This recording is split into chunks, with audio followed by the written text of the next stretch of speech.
Assalamualaikum warahmatullahi wabarakatuh.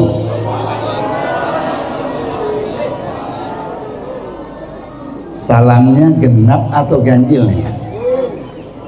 Loh, tadi berapa? Ganjil itu angkanya dua atau satu atau tiga?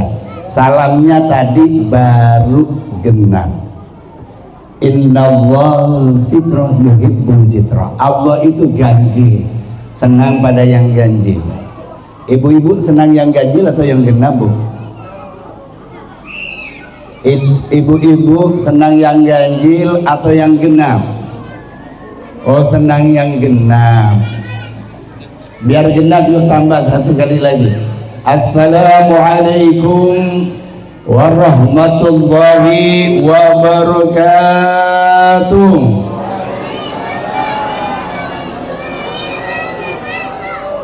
Bismillahirrahmanirrahim. Alhamdulillahilladzi tafarradu bil izzi wal kamal. Ashhadu an la ilaha illallah wahdahu la syarikalah wa ashhadu anna sayyidana Muhammadan abduhu wa rasuluh la nabiyya ba'dah. Allahumma salli wa sallim ala sayyidina Muhammad wa ala alihi wa ashabihi wa man tabi'ahu ila yaumil mi'ad. Kama qala Allah ta'ala fil Qur'anil azim. A'udzu billahi minasy syaithanir rajim. Bismillahirrahmanirrahim. Laqad kana lakum fi rasulillahi uswatun hasanah liman kana yarjullaha wal yawmal akhirah wa dzakarallaha katsira. Al-ayat. Amma ba'du. Hadratal mukarramin, para masyayikh, para asatid, para afatur pemerintah, wabil khusus yang saya muliakan Ketua Tanfidiyah. Kalau tradisi NU itu kiai yang disebutkan dulu. Ketua Tanfidiyah Kecamatan Manis Mata yang saya hormati. Yang saya hormati Ketua Yayasan Datuk Haji Tengku Alan. Mudah-mudahan arwah beliau diberikan nama ini juga tentunya ada sejarahnya. Mudah-mudahan arwah beliau oleh Allah disucikan dan kuburannya mendapatkan rahmat dari Allah Subhanahu wa taala. Yang saya hormati, alhamdulillah, anggota Dewan DPR daerah ini saya hanya sering ketemu fotonya. Ini sekretaris Gerindra ini. Masya Allah, mudah-mudahan diberikan kesehatan dan juga ditingkatkan kepeduliannya. Amin ya rabbal alamin. Yang saya hormati Sohibul Hajah Al-Ustadz Yusmani menelpon sebenarnya dari tahun yang lalu itu. Alhamdulillah beliau nelponnya kayak orang neror. Mundur bisa, maju tak bisa. Jadi saya bingung. Saya bilang udahlah, pokoknya tetapkan, karena kalau mundur saya nggak bisa. Karena nanti tanggal 10 saya sudah berangkat ke Bawaslu sudah. Alhamdulillah dengan izin Allah pada malam hari ini kita bertatap muka, mudah-mudahan jadi asbab kelak di surganya Allah kita sama-sama masuk surga. Amin ya rabbal alamin. Yang saya hormati teman saya, teman seperjuangan, sama-sama dulu di politik. dan mengandung sejarah. Bapak Syarif Sufyan ini luar biasa beliau itu. Jadi tadi ketemu mengingat kembali, Masya Allah, tanya sama saya, Pak Kiai ada melirik lagi ke partai, nampaknya lebih enak saya dengan santri. Ya, karena waktu saya aktif di politik, Pak Sekjen Gerindra itu sampai saya masuk penjara, bener itu. Ya, sempat berhadapan dengan Kasat Serse, sempat berhadapan dengan massa, sempat dipanggil polisi, biasa. Tapi alhamdulillah setelah bersama santri paling dipanggil istri. Itu bedanya ya. Kalau di politik dipanggil polisi, setelah dengan santri dipanggil istri. Luar biasa. Para bapak dan ibu sekalian, pada malam hari ini Al-Fakir tidak bisa menyebut secara satu persatu, tapi menyertakan doa yang hadir ini mudah-mudahan menjadi asbab kebaikan, kebaikan bagi keluarganya, kebaikan bagi hidupnya, kebaikan kelak di akhirat. Amin ya rabbal alamin. Al-Fakir terharu. Di malam hari ini saya sering pengajian, baik itu di Kabupaten Ketapang sampai Pontianak, di daerah yang jauh dari perkotaan, yang alhamdulillah perjalanannya banyak berlubang. Itu banyak berlubang, walaupun yang lubang sering dicari. Seperti Syarif Sufyan kan sering cari yang lubang, nggak tahu lubang apa itu. Ini Masya Allah, di daerah yang terpencil saya terharu.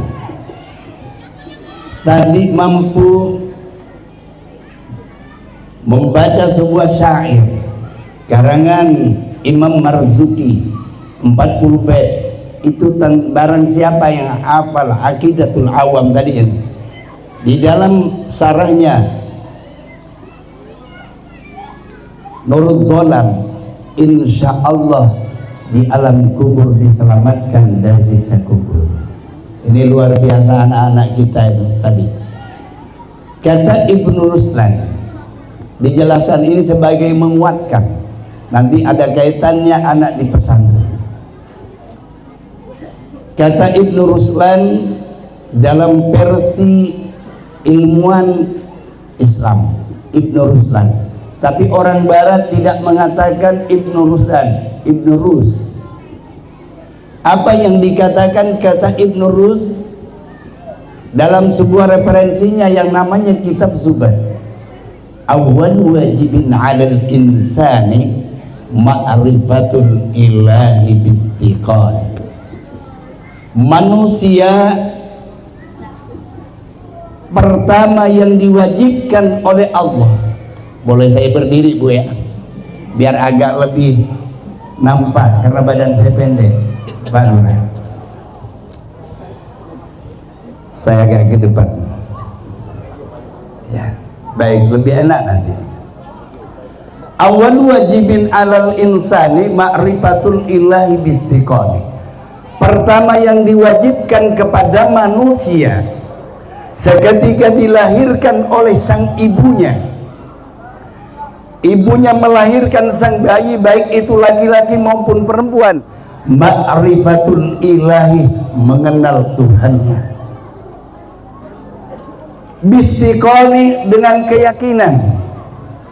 Kalau di sini anak lahir, ibu melahirkan sang bayi, diadanin atau dinyanyiin, ini tinggal dipilih ini, dinyanyiin atau diadanin. Diadanin. Kalau diadanin, insya Allah itu alat recordernya belum terkontaminasi dengan suara yang lain, insya Allah akan melekat. Seketika diadanin Allahu Akbar, Allahu Akbar, nama Allah ditancapkan di telinganya, Pak, insya Allah sebandel-bandelnya anak tersebut akan masih ingat kepada Allah. Ini penting. Awal wajibin ilah. Kenapa? Ini apa saya yang capek atau pemiliknya yang capek? Baik. Ini penting untuk mencetak ma'rifatul ilahi, mengenal sang Tuhan, adalah pendidikan agama. Saya di masanya menteri sebelumnya, menteri pendidikan sebelum Profesor Mukti yang namanya Mas Nadiem, agak teriak dengan beberapa pakar pendidikan. Saya bilang bahwa apa yang direncanakan oleh Mas Nadiem itu, yang pertama, dia sudah menyimpang dari pilar-pilar Undang-Undang Dasar 45 dan juga menyimpang daripada Pancasila. Tapi sayang, para dewan di Senayan tidak ada yang berani koreksi terhadap Nadiem. Padahal itu adalah sebuah statement dan perencanaan yang sangat fatal, karena bangsa Indonesia, apabila ada bangsa Indonesia yang tidak mengakui terhadap Tuhan yang Maha Esa, terlepas agama apapun, dan tidak mengakui terhadap agama, maka tidak berhak untuk duduk di negara Republik Indonesia. Itu undang-undang. Maka dia akan menghilangkan pendidikan agama. Itu miris. Saya sempat diskusi dengan Pak Ucup. Jawabannya, kata Pak Ucup, itu udah gimana, udah regulasinya seperti itu. Tapi alhamdulillah para tokoh agama, ormas teriak, kalau anak di pendidikan itu di sekolah dicabut pendidikan agama, maka tak akan mengenal tentang Tuhan, tak akan mengenal tentang etika, akhlak kepada orang tua dan kepada. Jadi pertama, ma'rifatul ilahi. Masya Allah, gembira. Ada sebuah pesantren, saya cerita pesantren. Saya sendiri ini adalah memang awalnya dari pesantren, silakan saya. Pesantren ini adalah sebuah lembaga yang diberikan kebebasan oleh pemerintah mengatur kurikulum, tapi tidak boleh merubah kurikulum pemerintah. Itu kan? Jadi mendesain kurikulum itu tidak masalah, yang penting jangan berubah kurikulum pemerintah pendidikan. Dan alhamdulillah pondok pesantren sejak berdiri pesantren ini adalah sebelum merdeka negara Republik Indonesia, pesantren sudah bercokol di negara Kesatuan Republik Indonesia. Di sini mulai tumbuh, sudah 4 tahun tapi mampu melantunkan syair tadi, Masya Allah luar biasa. Ini tolong cek terus. Seketika sudah mengenal Allah, ma'rifatul ilahi, insya Allah anak ini akan kuat. Para bapak dan ibu sekalian, coba kita perhatikan dengan tema bahwa Rasulullah adalah teladan yang baik. Kenapa Rasulullah dikatakan teladan yang baik? Di dalam firman Allah dalam Al-Quran, laqad kana lakum fi rasulillahi uswatun hasanah liman kana yarjullaha wal yawmal akhirah wa dzakarallaha katsira. Di dalam sirah nabawiyah, wa'lam anna siratan nabi sallallahu alaihi wasallam hiya tariqatun najat liman arada sya'adah fid dunya wal akhirah. Sejarah kehidupan baginda Nabi Muhammad sallallahu alaihi wasallam ialah thariqun najah, adalah jalan untuk meraih kesuksesan liman arada sya'adah fid dunya wal akhirah, bagi orang yang ingin sukses di dunia dan ingin sukses di akhirat. Adakah orang itu tak ingin sukses di dunia? Ada nggak? Semuanya ingin sukses. Di dunianya sukses, akhiratnya sukses. Begitu juga ibu punya anak seketika lahir, mohon maaf, Hatta orang tuanya, walinya tidak pernah sujud kepada Allah. Hatta walinya, ibu dan ayahnya jarang baca Al-Quran. Seketika anaknya lahir mengatakan, ya Allah, nak, mudah-mudahan engkau menjadi anak yang sukses, murah rezekinya, menjadi orang yang terhormat dan selamat dari siksa Allah. Itu doanya.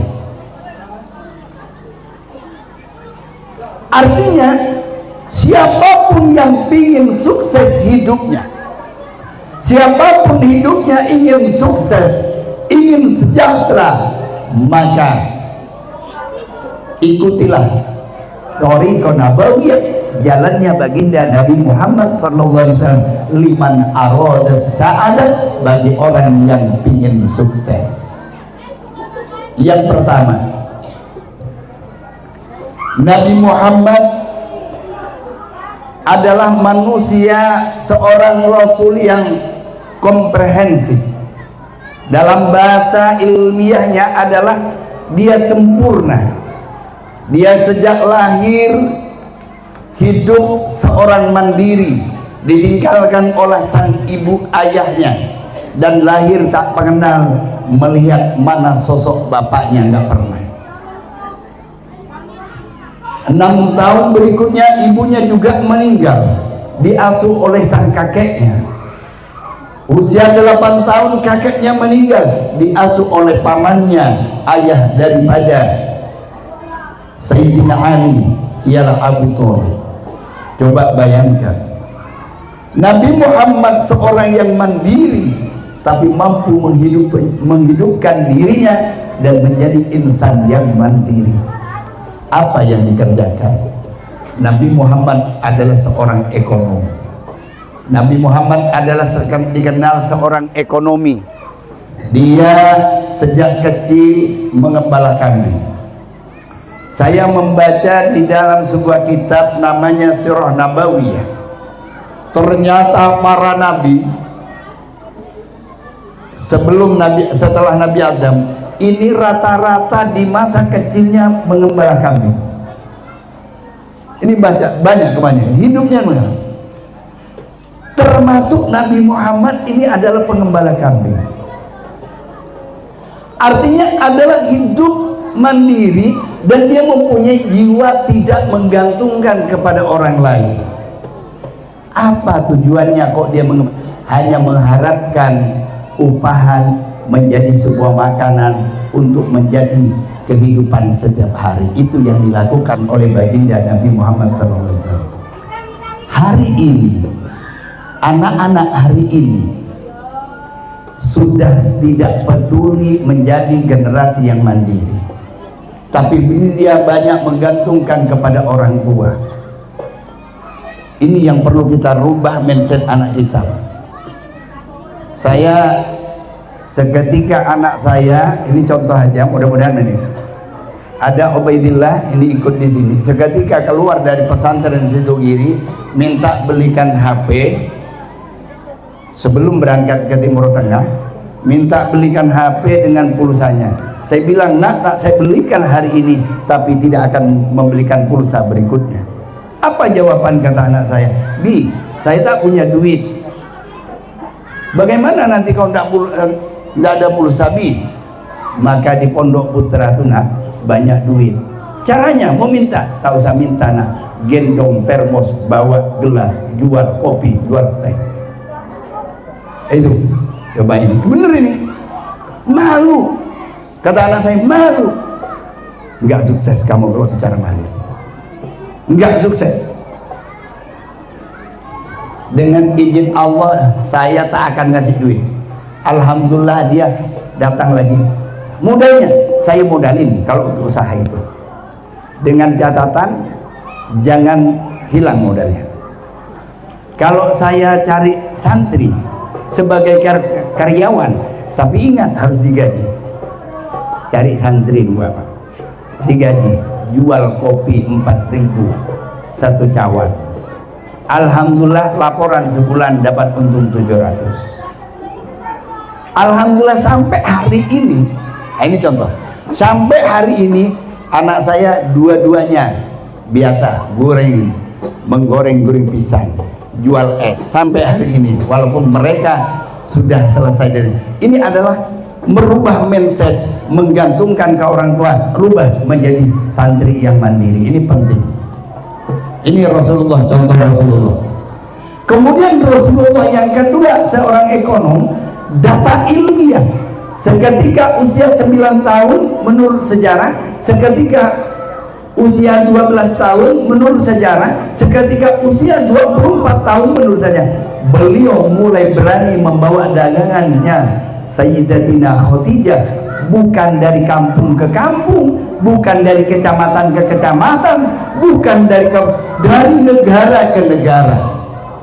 Coba bayangkan, dari Madinah, dari Mekah ke negara Sam, yang sekarang terjadi gejolak namanya Syria. Coba bayangkan, pakai kendaraan tidak, digendong jalan kaki. Itu baginda Nabi Muhammad jalan. Sehingga seketika dia ke sana, dia menemukan sebuah prinsip dalam istilah ekonomi syariat adalah dengan akad khiyar. Akad khiyar ini begini, yang dilakukan oleh baginda Nabi Muhammad SAW akad khiyar, maka seketika para pembeli sudah mendekati, maka tidak ditetapkan harga, tapi dengan harga lelang. Ini boleh Pak Dewan konsultasi dengan anggota Dewan, bagaimana para kontraktor, para pimpro itu dengan menggunakan akad khiyar. Akad khiyar itu hampir sama, artinya dengan yang dilakukan dengan lelang, siapa penawaran yang lebih tinggi, maka dia yang berhak untuk memperoleh barang itu. Kalau kontraktor kan begitu ya, tapi kadang-kadang ada jalan belakangnya, maka patahlah akad khiyar itu. Jadi saya sampaikan, coba para kontraktor pimpro dengan akad khiyar, akad terbuka dan diawasi oleh para pengawas, insya Allah kualitas bangunan akan lebih baik. Ini seketika itu maka Rasulullah SAW dengan Siti Halimah membawa keuntungan yang luar biasa, yang tidak seperti sebelumnya dengan akad biasa, akad baik, akad murbahah, yang berikutnya akad khiyar, sehingga mendapatkan keuntungan yang lebih banyak, memperoleh uang lebih banyak. Kemudian uangnya semuanya diserahkan kepada Sayyidatina Khadijah, saat itu belum menjadi istrinya. Siti Khadijah kagetnya bagaimana? Ya Muhammad, wahai Muhammad, kemana pada hari ini keuntungannya kok banyak, sedangkan barangnya tidak terlalu berbeda dengan sebelumnya. Nabi Muhammad mengatakan, ya Siti Khadijah, kemarin kami laksanakan jualnya dengan akad khiyar, dengan akad lelang. Maka siapa yang menawar lebih tinggi, maka itulah yang berhak menawar. Apakah keuntungan itu diambil? Tidak diberikan kepada Siti Khadijah. Muhammad, kamu sudah mengambil bagian? Belum. Ini kejujuran Nabi Muhammad yang luar biasa. Kalau kita dipercaya oleh orang lain, sepeda motornya suruh jual umpamanya, tolong sepeda motor saya jual ke Ketapang ya, nanti laku berapapun terserah. Kira-kira motor itu laku 10 juta, kira-kira disampaikan 10 jutanya. Ini taruhan adalah kejujuran. Nabi Muhammad sampaikan, ini sampaikan semua. Maka setelah itu barulah diberikan nisbah, bagi hasilnya baru diberikan kepada Sayyidina Muhammad dan juga diambil oleh Siti Khadijah. Setelah itu Siti Khadijah mulai merenung, baru menemukan sosok seorang yang jujur. Ternyata kata Imam Bukhari dalam hadisnya Fathul Bari, as-sidqu barokah, kejujuran itu adalah barokah. Apa barokah itu? Sesuatu yang menarik kebaikan, sesuatu akan lebih efektif, itu barokah. Barangnya sedikit tapi adalah multiguna. Kalau dalam bahasa intelektualnya, barokah itu multiguna. Itu kalau bahasanya. Artinya sesuatu yang barokah ini multiguna. Padahal makannya sedikit, dia malah bisa bekerja, bisa sholat, bisa berkembang. Itu namanya multiguna. Allahumma sholli ala Muhammad. Pada akhirnya Siti Khadijah melamar baginda Nabi Muhammad SAW tahun usia 40 dengan 25 tahun, lebih tua Siti Khadijah. Kenapa dia melamar? Karena kejujuran. Jadi kalau yang masih bujang, Ustadz sudah punya istri Ustadz. Kalau ada yang masih bujang, ciptakan kejujuran, insya Allah nenek-nenek tua kaya akan melamarnya. Ini Allahumma sholli ala Muhammad. Siti Khadijah bukan karena kegantengan, bukan karena keperkasaan, tetapi karena kejujuran baginda Nabi Muhammad SAW, sehingga dia tertarik melamar Nabi Muhammad SAW untuk menjadi sang suaminya. Itu contoh yang pertama. Kemudian di bidang pendidikan, Nabi Muhammad ini sampai mengungkapkan utlubul ilmah walau kana bisin. Artinya misi baginda itu yang diantaranya adalah carilah ilmu walaupun ke negeri Cina. Coba perhatikan Pak, kenapa ini menjadi sebuah simbol? Orang suruh belajar ke Cina, ini bukan hanya bicara akidah, tetapi adalah bicara edukasi, bicara kreativitas. Biasa sekarang ini kalau di bidang pertanian, bukan Indonesia, Filipina, ya kan? Filipina, Tiongkok ini unggul Pak dalam memodifikasi alat pertanian. Kita tertinggal. Maka betul kata Rasulullah, belajarlah ke Cina. Ini dalam meningkatkan pendidikan yang berkaitan dengan pondok pesantren. Yang berkaitan dengan pondok pesantren ini perlu diperhatikan. Santri berada di Nurul Qalbi, cahaya hati. Ini ada 3 yang akan sangat berguna bagi anak dan bagi orang tua. Kata Rasulullah SAW, idza matabnu Adam in qata amaluhu illa min salasin. Kalau anak Adam itu meninggal, kira-kira kita ini meninggal nggak ya? Pangkat yang tertinggi itu Pak, sebenarnya pangkat terakhir yang tertinggi itu bukan presiden, bukan raja. Siapa? Camat. Dan semuanya pangkat itu akan menikmati, termasuk Pak Dewan. Apa artinya camat? Calon mati. Ibu, kira-kira mau cepat pangkat terakhir dimiliki Bu? Camat Bu, calon mati. Semuanya akan mati. Dan ingat, dalam satu makalah, al-mautu ya'ti bautatan wal qabru sundukul amal. Mati ini datang secara tiba-tiba. Dan mati ini enggak resmi Pak, enggak resmi. Orang mati itu enggak ada surat pemberitahuan. Kira-kira Pak Kades nanti ada surat dari Pak Camat, tolong Pak Supian, tolong diawasi sebentar lagi ada dia meninggal dunia. Enggak ada. Maka mati itu enggak resmi, enggak ada resmi. Maka al-mautu ya'ti, mati itu datang secara tiba-tiba tanpa diundang, meninggal. Contohnya almarhum Fibriadi, 2 hari sebelumnya masih ngobrol dengan saya, cerita dinamika Ketapang. Akhirnya ke Jakarta, saya pas di Sanggau, bukan di Ngabang, di Landak. Ternyata ditelepon oleh teman, Pak Kiai sudah tahu Bang Fidriyadi sudah meninggal.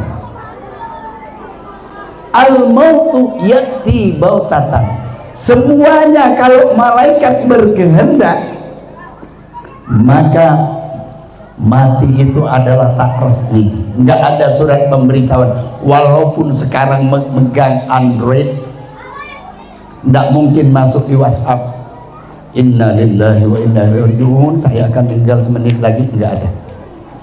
Paling pemberitahuan orang udah meninggal, bukan pemberitahuan orang akan meninggal. Ada nggak di Android itu pemberitahuan orang akan meninggal? Nggak ada. Yang ada itu orang udah meninggal, berarti tidak resmi. Karena tidak resmi, kapan saja, di mana saja, kalau Allah berkehendak, maka pangkat terakhir akan disandang dengan almarhum semuanya. Maka dengan itu apa? Wal qabru sundukul amal. Kuburan adalah tempat persentase amal. Ini bang, semuanya akan melalui persidangan yang sangat dahsyat. Siapapun dia, apapun jabatnya, mau kiai, mau ustadz, mau habaib, semuanya pejabat, tetap akan melalui persidangan yang namanya yaumul hisab. Persidangan pertama, simulasinya nanti di alam kubur, didatangi oleh malaikat, ditanya siapa Tuhanmu. Di dalam beberapa keterangan, orang akan lancar kalau dia sudah terbiasa. Kenapa bisa? Karena terbiasa. Nanti setelah ditanya oleh malaikat, dia kok lancar menjawab? Karena sudah terbiasa. Kalau dia tak pernah menyebut Allah, tak pernah melaksanakan sholat, tak pernah melaksanakan zikir, mungkin dia pasti sekolatul maut di alam kubur nanti ditanya, insya Allah agak sulit. Dan ingat, di alam kubur tidak bisa menghubungi pengacara, tidak ada advokat yang siap membantu kita. Apapun harta yang banyak kita siapkan untuk membela, seketika di alam kubur tidak ada yang bisa membela. Di alam akhirat tidak, kecuali 3 hal. Yang pertama, shadaqatin jariyah. Sedekah jariyah ini tadi ada bisik-bisik kepala ketua komite bahwa di sini ini akan dibangun musola atau masjid. Masjid itu tidak mutlak untuk kalau di Mekah itu pokoknya tempat sholat masjid. Masjidun itu adalah isim alat, isim makan. Artinya membana masjidan banallahu baitan fil jannah. Barang siapa yang membangun tempat ibadah musola, Allah akan bangunkan rumah kelak di surga. Amin ya rabbal alamin. Nanti kalau ini minta sumbangan untuk membangun musola atau masjid yang akan ditempati sujud para santri, ini masya Allah, hitung-hitungan amal Pak. Kalau membantu ke musola yang setiap saat digunakan oleh santri menjadi tempat yang produktif, maka pahalanya lebih besar kepada membangun kepada tempat yang tak produktif. Ini loh gini. Ini musola ini digunakan untuk ngaji, digunakan untuk sholat, digunakan semua zikir dan sebagainya. Maka itu lebih besar pahalanya. Jadi nanti kalau umpamanya di musola, ayo kita keroyok. Apalagi di sini ada Pak Wakil, Pak Wakil masyarakat ya. Insya Allah ini benar. Membana masjidan banallahu baitan fil jannah. Artinya seketika membantu pembangunan masjid atau sarana yang lain, maka ini yang tak akan putus selama-lamanya. Apa? Shadaqatin jariyah. Shadaqah jariyah. Sedikit yang diberikan walaupun kita sudah bertahun-tahun meninggal. Kita sudah bertahun-tahun, kita sudah berada ditimpa oleh tanah, tulang melulang, semuanya pada hancur dimakan oleh penghuni tanah. Tapi kita masih punya aset, pernah dia membantu sebuah kepentingan umum, termasuk musola, masjid, madrasah, pondok pesantren, jalan. Insya Allah nanti dia akan ngalir. Ada rekening Pak, ini muncul. Masya Allah, ini dulu waktu saya pernah nitip uang untuk pembangunan musola di pondok pesantren Nurul Qalbi. Saya pernah ngantarkan tiang, ngantarkan jendela, ngantarkan sajadah. Ini akan menjadi amal jariah. Mungkin orang yang udah nggak tahu, tahunnya nggak tahu, harinya nggak tahu, tapi itu tetap akan ketemu nanti. Ini masalah sedekah jariyah.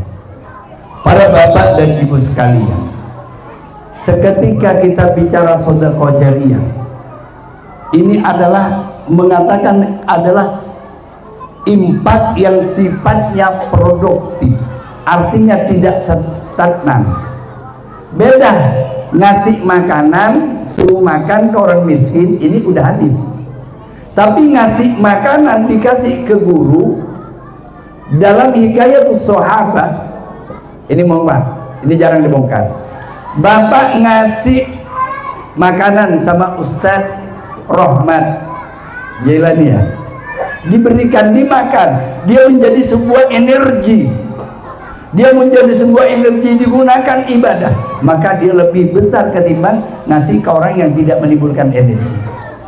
Itu sampai terjadi perdebatan saya dengan guru saya, dengan beberapa dari Mekah. Dibuka dalam kitab, berapa nilainya? 700 lipat Pak. Ngasih ke anak yang sedang belajar, ngasih bantuan, nak, nih lu nak, kamu belikan jajan nak, kamu saya berikan buku nak, terus dipakai, itu lebih besar ketimbang mengasih kepada orang yang tak produktif. Itu dalam kitab Hidayatus Sahabat. Itu ada tingkatan juga begitu juga. Walaupun kita nanti meninggal bertahun-tahun, insya Allah ini tetap mengalir. Allahumma shalli ala Muhammad. Yang kedua, apa yang tidak putus? Al-ilmin yang tafa'u bih, ilmu yang berguna. Maka orang yang banyak investasinya itu adalah orang tua. Seketika anaknya dimasukkan ke pesantren, anaknya bisa sholat dengan baik, bacaan Fatihahnya fasih, adhannya bagus, zikirnya bagus, menjadi orang yang taat kepada Allah. Boleh orang tuanya meninggal bertahun-tahun, dijelaskan di dalam kitab Ar-Ruh karangan Ibnu Qayyim Al-Jauzi, bahwa apa yang dilakukan oleh anak di pesantren, oleh anak ini karena asbab dimana, maka panisfu li abihi wa li ummi, maka orang tuanya, bapaknya, ibunya mendapatkan bagian dan tidak mengurangi pahala yang diberikan kepada anaknya. Untung enggak Bu punya anak di pesantren Bu?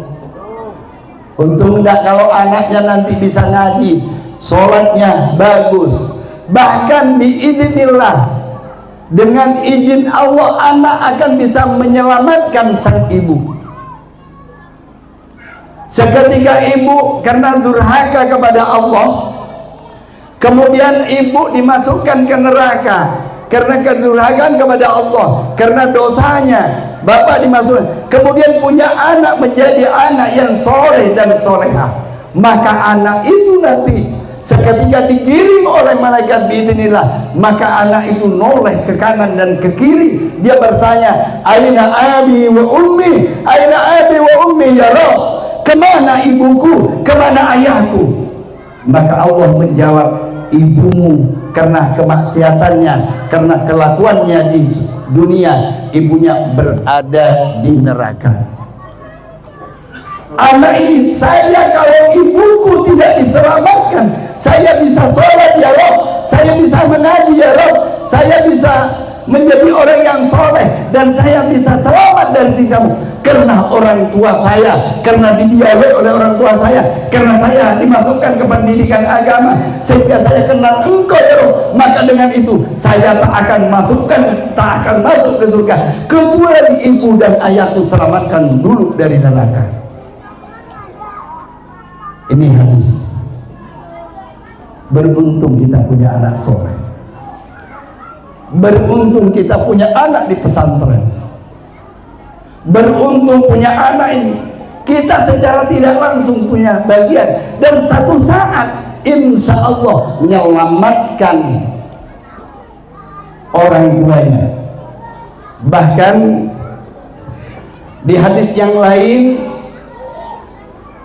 jika punya anak dimasukkan ke pondok pesantren Nurul Qalbi, kemudian menghafal Al-Quran sampai hafal 30 juz, dia akan memberikan syafaat, memberikan pertolongan, memberikan keringanan kepada 10 keluarganya. Untung kalau anak nanti hafal Quran. Coba satu cetak anaknya bisa menghafal Quran, insya Allah bisa menyelamatkan 10 keluarganya.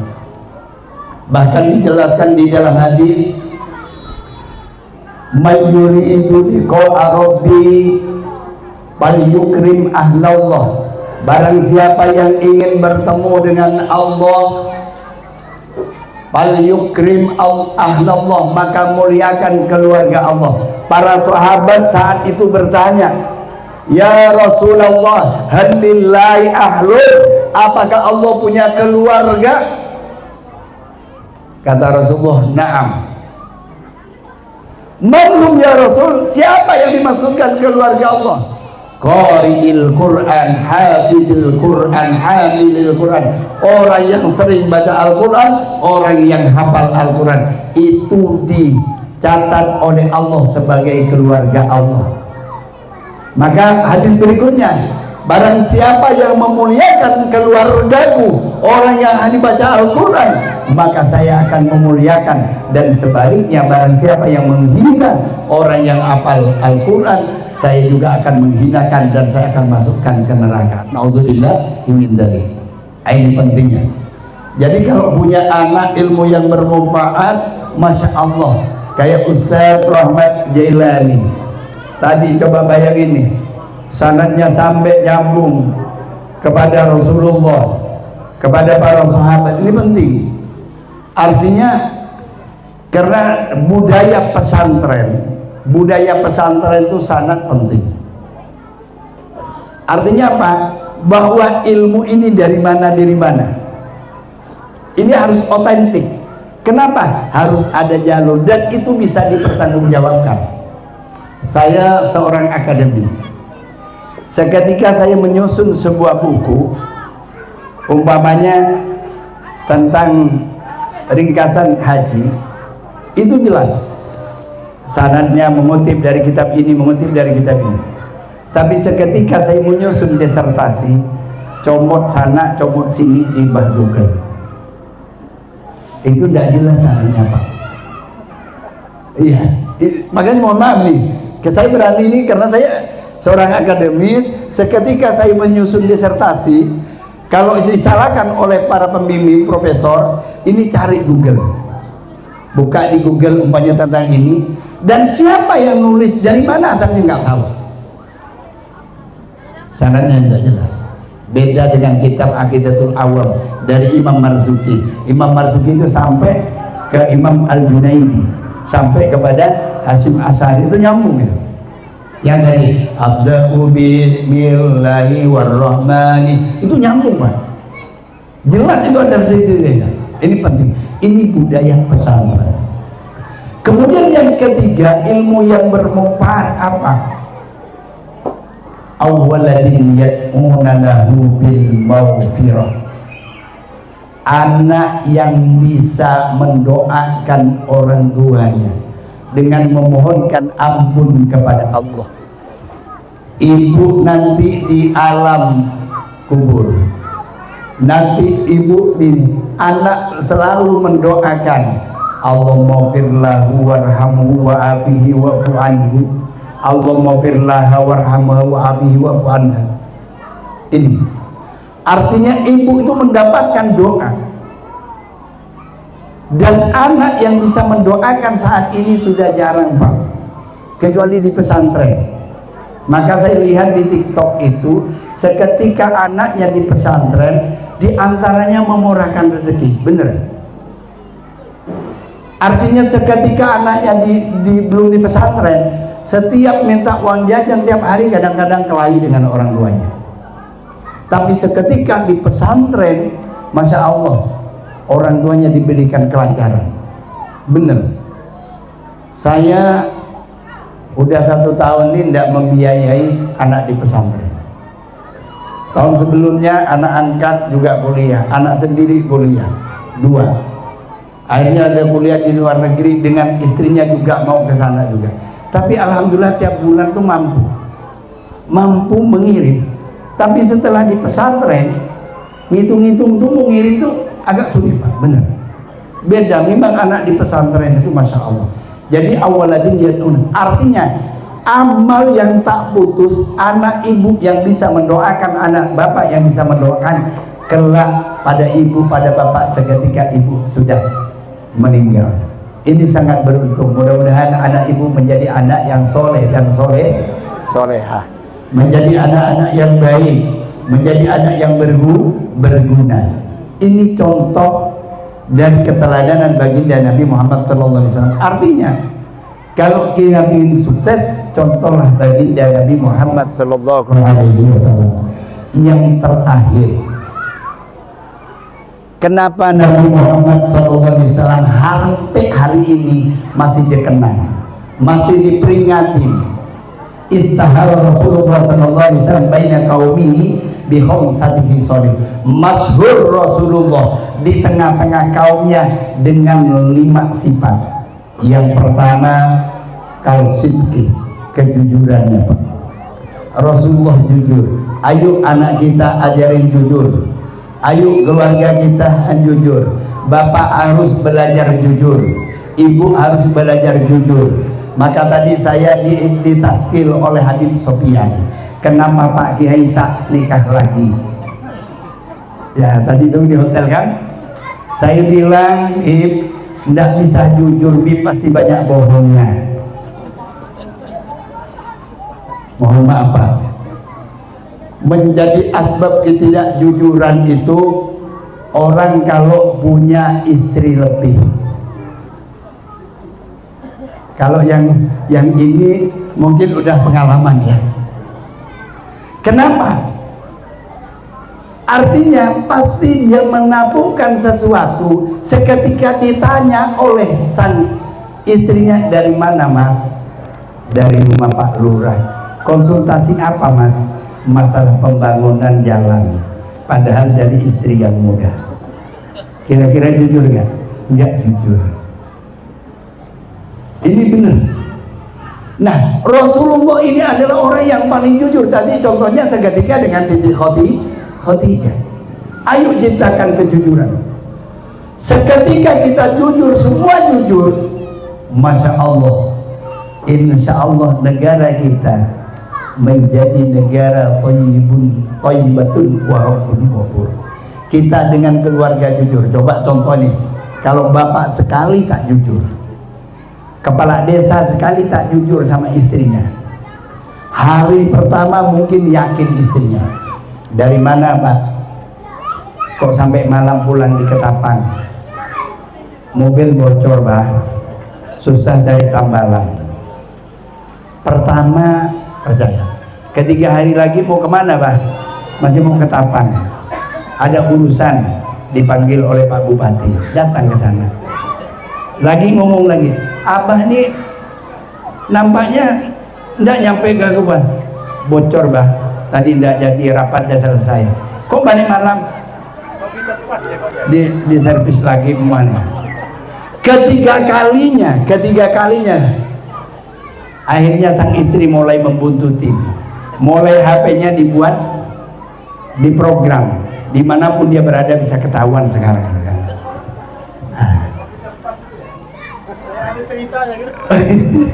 Nah, artinya apa? Seketika udah ketahuan tidak jujur, maka akan menjadi masalah besar. Masalah besar. Jadi kejujuran itu penting. Iya, bukan tadi saya cerita Syarif Sofyan, bukan, tapi barangkali lebih pengalaman gitu. Ini artinya apa? Kejujuran ini penting. Artinya seketika dengan keluarga jujur, dengan istri jujur gitu kan, insya Allah hidupnya akan lebih baik. Yang kedua, amanah. Artinya penuh dengan tanggung jawab, Pak.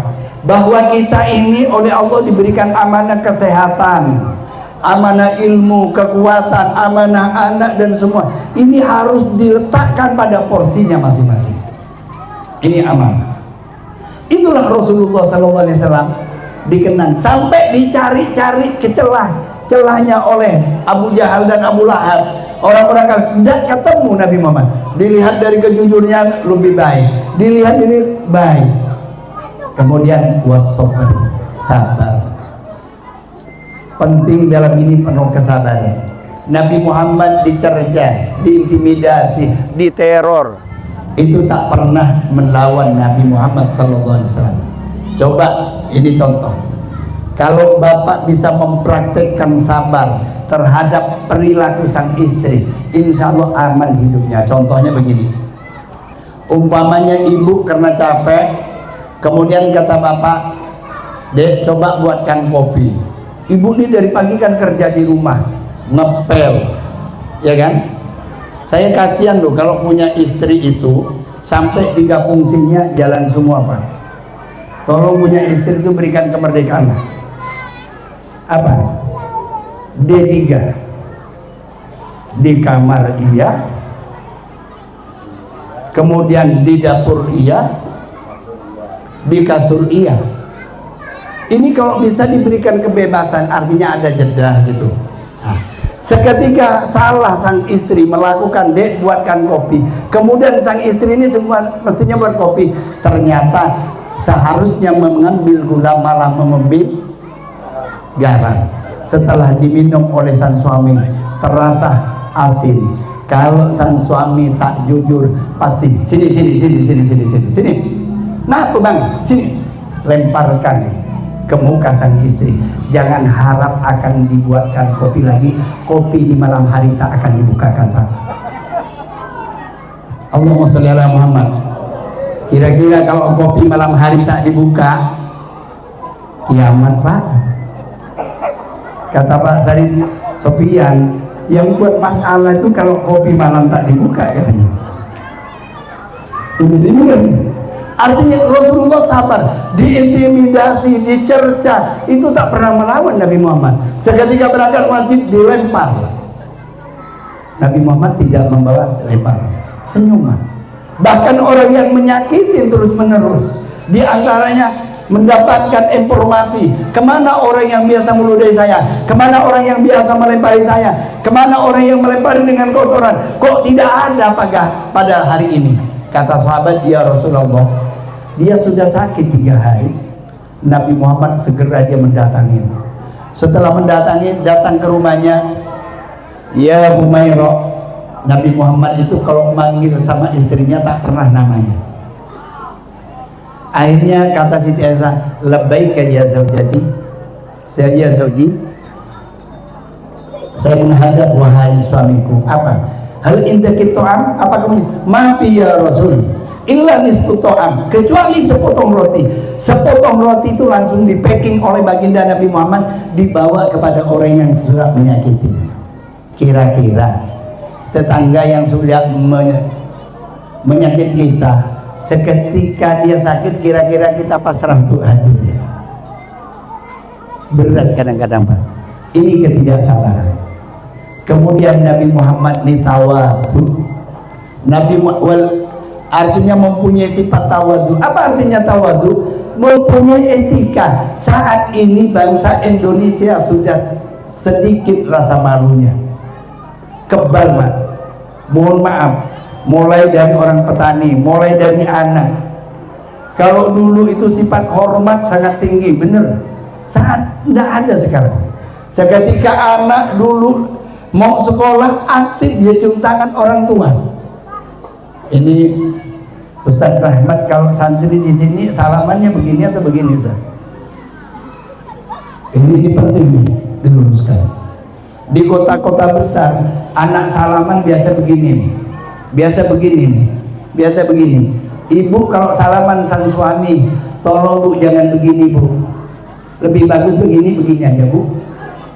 Artinya tangan suaminya letakkan di sini, lebih bagus ketimbang begini. Artinya apa? Salaman ini begini nih.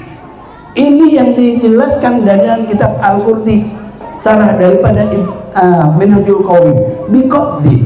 Saat ini anak-anak udah jarang salaman begini kan. Mencium tangan orang tua jarang. Lainnya.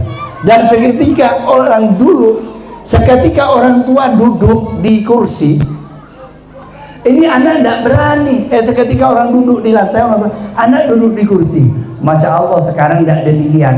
Seketika bapaknya nonton TV sambil tidur, anak kurang tinggi kakinya malah dijelonjorkan ke atas. Ini etika. Ayo kita kembalikan lagi. Dari beberapa sifat yang dilakukan oleh baginda Nabi Muhammad SAW, hatta laqabuhu bil ali, sehingga Nabi Muhammad mendapatkan gelar, mendapatkan julukan, mendapatkan identitas Muhammad Al-Amin karena 5 sifat tadi. Belum ada University Kairo, Al-Azhar, kemudian University Al-Ahwa, ini universitas yang terkemuka, belum mampu memberikan gelar kepada mahasiswanya umpamanya Syarif Sofyan Al-Amin, belum ada, kecuali baginda Nabi Muhammad SAW, karena ditunjang oleh sifat kejujuran, kesabaran, kelembutan, keamanah, dan etika. Itu yang harus ditanamkan kepada anak kembali. Seketika anak udah rasa malu, insya Allah dia tidak mudah melakukan kesalahan. Al-haya'u minal iman, karena malu itu bagian daripada iman. Para bapak dan ibu sekalian, panitia ada tanggapan? Hah? Obet mana? Obet mana? Ambil. Saya ingin menggugah apa yang menjadi pembicaraan tadi. Barangkali ayo saya pimpin sholawat sebelum saya tutup. Bapak ibu sekalian seikhlasnya. Kemudian tadi bicara tentang harta amal jariah. Seada seberapapun, ayo kita buktikan bahwa kita ini ingin mendidik amal jariah di pondok pesantren Nurul Qalbi, sehingga nanti menjadi sebuah kebaikan dan menjadi amal kelak di akhirat. Maka dengan itu kira siap dari ibu-ibu, saya pimpin sholawat, nanti kumpulkan, barangkali bisa membeli tongkat atau semen 1 sak tak apa-apa untuk pembangunan Masjid Nurul Qalbi untuk santri. Siap tidak ada jalan-jalan? Bukan untuk saya, tapi untuk pembangunan di sini. Salatullah salamullah ala Rasulillah, salatullah salamullah ala yasin habibillah, tawassalna bismillah wa bil hadi rasulillah wa kulli mujahidillah bi ahlil badri ya Allah. Salatullah salamullah ala Rasulillah,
Mudah-mudahan yang telah mengumpulkan ini menjadi amal jariah, menjadi kebaikan di dunia, kebaikan keluarganya, kebaikan anaknya. Mudah-mudahan menjadi asbab anak bapak menjadi anak yang soleh dan solehah dan menjadi amal jariah. Bapak ibu sekalian, saya ini juga menyampaikan sama Al Ustadz Kiai Rahmat Jailani bahwa perjuangannya berat, karena saya alami sendiri. Seketika saya jadikan pesantren pada tahun 2005, itu penuh dengan tantangan. Santrinya itu hanya dapat 7, nggak ada lingkungan yang mau, nggak ada lingkungan yang mau, hanya 4 orang, yang 3 dari luar. Ya, nggak ada tetangga yang menyekolahkan. Bahkan ya tadi dilempar dengan batu, dicerca, mau dibunuh. Cuma alhamdulillah dengan Allah saya mampu menahan itu, sehingga alhamdulillah perjalanan dari tahun ke tahun, orang yang tadinya mau membunuh terbalik menjadi teman akrab, menjadi pendukung yang kuat. Ini. Kemudian yang terakhir saya buat kenang-kenangan sama Bapak Ibu sekalian. Ada amalan, pingin gak menjadi orang yang mudah urusannya, Bu? Pingin gak?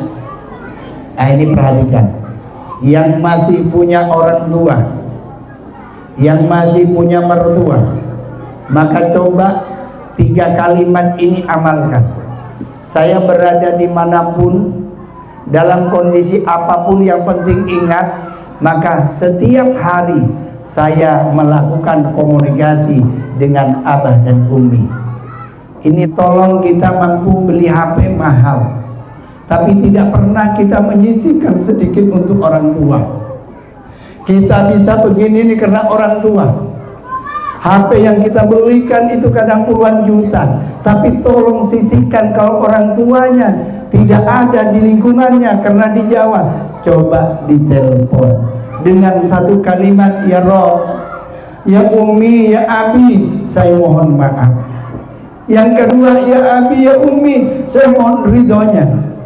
Ya Abi, ya Umi, saya doakan mudah menjadi orang yang baik, murah dalam segala urusan. 3 kalimat itu jika diamalkan, insya Allah Allah akan memberikan kemudahan. tapi jarang orang ngamalkan. Maka kata Allah dalam Al-Quran, yas'alunaka madza yunfikun qul ma anfaqtum min khairin falil walidayni wal aqrabin wal yatama wal. Pertama seketika kita ingin memberikan tatawu, sedekah tatawu, siapa? Orang tuanya dulu. Boleh kita mentraktir orang temannya, sebangku, seperjuangan, sekantor, tapi coba traktir orang tua kita sendiri. Ini penting nih, saya ingatkan. Kalau orang tuanya sudah meninggal, kirimkan Fatihah, kenang kebaikan orang tua. Ini termasuk awaladin yad'una lahu bil maghfirah. Dengan amalan itu mudah-mudahan ini. Saya sampai banyak orang tanya, Kiai minta amalan. Saya tidak punya amalan, tapi saya istiqomah tiap hari telepon orang tua, minta maaf, minta ridhonya, doain. Karena abah dan umi masih hidup. Kalau mertua udah meninggal, tapi setiap subuh dikirimkan Fatihah. Sehingga alhamdulillah yang tadi pondok pesantren awalnya kecil, alhamdulillah sekarang menjadi pondok yang akan masuk audisi nasional Grand World. Di Kalbar kita terbaik. Ini alhamdulillah. Ini penting saya memberikan ini tahadus binnah bin nikmah kepada Ustadz Rohman. Mudah-mudahan hari ini hanya 90 berapa, tapi mudah-mudahan setahun 10 tahun udah ribuan. Amin ya rabbal alamin. Para bapak dan ibu sekalian, demikian apa yang saya sampaikan. Tentunya banyak hal-hal yang menyimpang, menyinggung, bukan untuk menyinggung tetapi untuk komunikasi aja. Maka jika ada sesuatu hal yang tak pantas yang saya sampaikan, maka saya mohon maaf yang sebesar-besarnya dan mohon dimaafkan dari lubuk hati Bapak Ibu sekalian. Saya akhiri, wallahu muwaffiq ila aqwamit. Assalamualaikum warahmatullahi wabarakatuh. Mari kita berdoa sama-sama. Ila hadratin Nabi Mustafa Muhammadin sallallahu alaihi wasallam wa ala alihi wa sahbihi wa dhurriyyatihi wa ahli baitihi lahum al-Fatihah. A'udzu billahi minasyaitonir rajim. Bismillahirrahmanirrahim. Alhamdulillahirabbil alamin. Ar-Rahmanir-Rahim. Maliki yaumiddin. Iyyaka na'budu wa iyyaka nasta'in. Ihdinas siratal mustaqim. Shiratal ladzina an'amta 'alaihim. Mari kita kirimkan Fatihah sekali lagi untuk guru-guru kita, untuk orang tua kita semuanya, bahkan untuk orang-orang yang soleh. Mudah-mudahan Allah menyucikan ruhnya dan menemani kuburannya di barakatil Fatihah. Bismillahirrahmanirrahim. Alhamdulillahirabbil alamin. Ar-Rahmanir-Rahim. Maliki yaumiddin. Iyyaka na'budu wa iyyaka nasta'in. Shiratal mustaqim. Shiratal ladzina an'amta 'alaihim. Bismillahirrahmanirrahim. Alhamdulillahirabbil alamin. Ya Rabbana lakal hamdu kama yanbaghi li jalali wajhika subhanahu. Allahumma shalli wa sallim ala sayyidina Muhammadin sahibil busra. Salatan tubushuna bi ahdana wa auladana wa jami'i masyayikhina wa mu'allimina wa talabatana wa talabatina min yaumina hadha ila yaumil akhir. Allahumma inna nas'aluka ilman nafi'an wa imanan shadiqan wa qalban khashi'an wa lisanan dhakiran wa rizqan wasi'an halalan tayyiban wa amalan shalihan. Allah nawwir qulubana ya Allah binuril ilmi wal hidayah wal hikmah. Allah nawwir qulubana ya Allah binuril ilmi wal hidayah wal hikmah. Ya alim ma fi sudur akhrijna ya Allah min adh-dhulumati ilan nur. Allah nawwir Allah ya Allah Allahumma lana dhunubana wa liwalidina wa limasyayikhina wa limu'allimina wa li jami'il muslimin wal muslimat wal mu'minin wal mu'minat al-ahya'i minhum wa kaffir an sayyi'atina wastur 'an uyubina wajbur 'ala nusina warfa' hujatina. Allahumma ja'alna wa auladina wa talabidatina min ahlil ilmi wa ahlil Qur'an wa ahlil hadis wa ahlil fiqh wa ahlil khair wa la taj'alna wa iyyahum min ahlil dhuhri wal asidin. Rabbana atina fid dunya hasanah wa fil akhirati hasanah wa qina adzabannar. Subhana rabbika izzati amma yasifun wa salamun 'alal mursalin walhamdulillahi rabbil alamin. Al-Fatihah. Iyyaka na'budu wa iyyaka nasta'in. Shiratal